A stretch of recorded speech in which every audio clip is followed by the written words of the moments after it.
Alright YouTube, today's video has to do with thread fitment and 22 rimfire thread specs generally, and how the can should seat on the gun, roughly how much torque it should take, those sorts of things. It's going to be it's kind of a cut and splice video where I've done it in several takes, and just tried to put all the pertinent information in there to get you what you needed. But one thing I didn't go over in the video that I should have was that AR-15s and 22 long rifle are threaded too long. Standard rimfire thread length is only 4/10 of an inch. That's how long the threads are. On a AR-15, even in the 22s that we've seen, they're 6/10 of an inch or 600 thousandths long.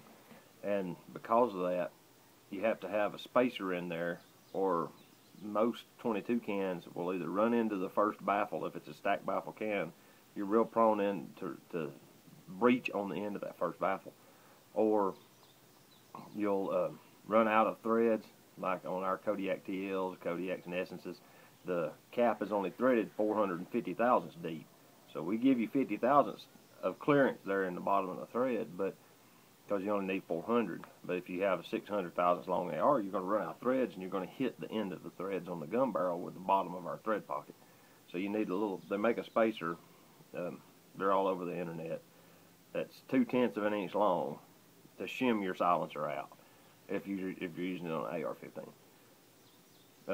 All the, pretty much the aftermarket threaded barrels like Tactical Solutions, the Pack Light barrels, they're all threaded 400 thousandths, so they're good to go.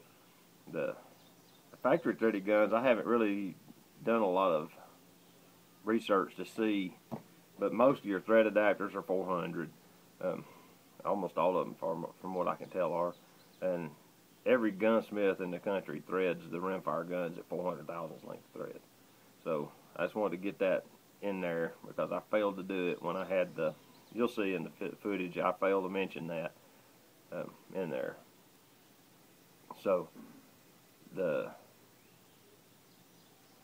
video goes over a lot of stuff, and I primarily was shooting this so that you could understand how tight the can needed to be on the gun and how tight the cap needed to be in the core, because we've had some trouble in the past with people getting their can stuck on the gun and the cap don't want to come off. The silencer screws off of the rear cap and the rear cap stays on the pistol, and it's because they've tightened the can down on the gun too tight. I actually made up adapters to where I could put an inch-pound torque wrench on a Kodiak TL to demonstrate. You'll see in a minute. The torque required to put that can together and to put it on the gun. If the gun's threaded properly, then it doesn't take very much torque at all to keep it from working loose on the gun. So I think that's everything I needed to say before we get into it. So enjoy. Here we go. Alright, what we have is we have a Kodiak TL. We're having issues with the rear cap coming off on the host weapon. Alright, so I'm going to show you, I've built a adapter just for this purpose of going over this today, to allow me to actually put a torque wrench in the cross slots to give you the numbers that we basically do by feel here in the shop. When we tighten the suppressor down, we tighten it till it feels like it's seated. Well, that value is subjective, so here we go. I've got this little inch-pound torque wrench. Do not use a torque wrench of this magnitude. You will rapidly destroy your silencer. This one goes from 0 to 55 inch-pounds. Alright, so it fits into the cross slots. As I tighten this around, I've got it set to 55 all the way up. And that's about to the point, and there it goes, it clicked. That suppressor is tight. It won't break loose. I'll have to pull it to unscrew it. So now I'm going to tighten it again, and we're going to move over to the host weapon. Alright, that's 55. Now, swing this way. What we're going to do is we'll mount it on this gun.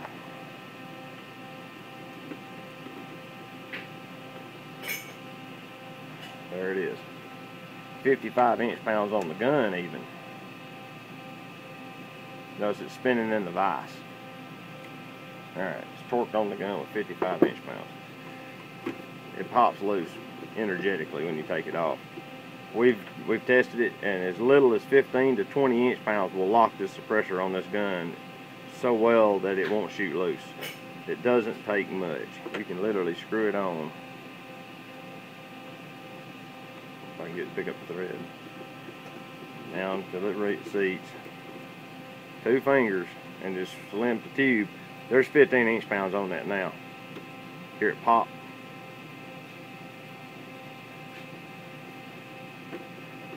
You can hear it thump when it breaks loose. But that little bit, see, I can't get a hold of it with 2 fingers now to break it loose hardly. That's all it takes. It doesn't take it. You don't have to get it and torque it on. That's not needed. Just that much is plenty. Alright. Alright, what I have here is a Kodiak TL on a Ruger Mark II. As you can see, I haven't tightened it on yet. We'll run it down until it stops, okay? That's where it seats right there. It's sitting against it. Now what I'm going to do is show you how much torque it requires. This is an inch-pound torque wrench. I've currently got it set. Let me see if I can get the focus on it. A little hard to see, but it's sitting on 20 inch-pounds currently.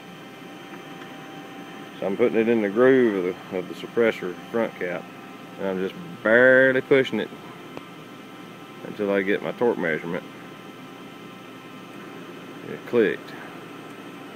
So that's 20 inch-pounds. Now what I'm going to do, this suppressor, it'll break loose, but you got to put your hand on it. So you tighten it down. I'm just showing you how little torque it takes to actually engage this suppressor. 20 inch-pounds. And now it's tight. That's all you need. Alright, what I have here now, let me get me a pointer. What I have here now is I've got a Ruger Mark III that's threaded, a barrel drop off of an AR-15 and 22 long rifle. I got a piston out of a Miranda. I've got the rear cap out of this Kodiak TL we've been talking about. Alright, now I'm going to go over some things to do with these that are important. The first thing I want to go over is thread terminations. Let me get down here closer so I can zoom in and let you see this. If you'll notice, this gun barrel, we've actually threaded this one here in the shop. We cut a termination groove at the back of the threads. And that's so that our device can screw all the way up to this shoulder on this surface here. You can kind of see where the silencer has been rubbing on it as we screw it on and off. And it's rubbed the bluing off.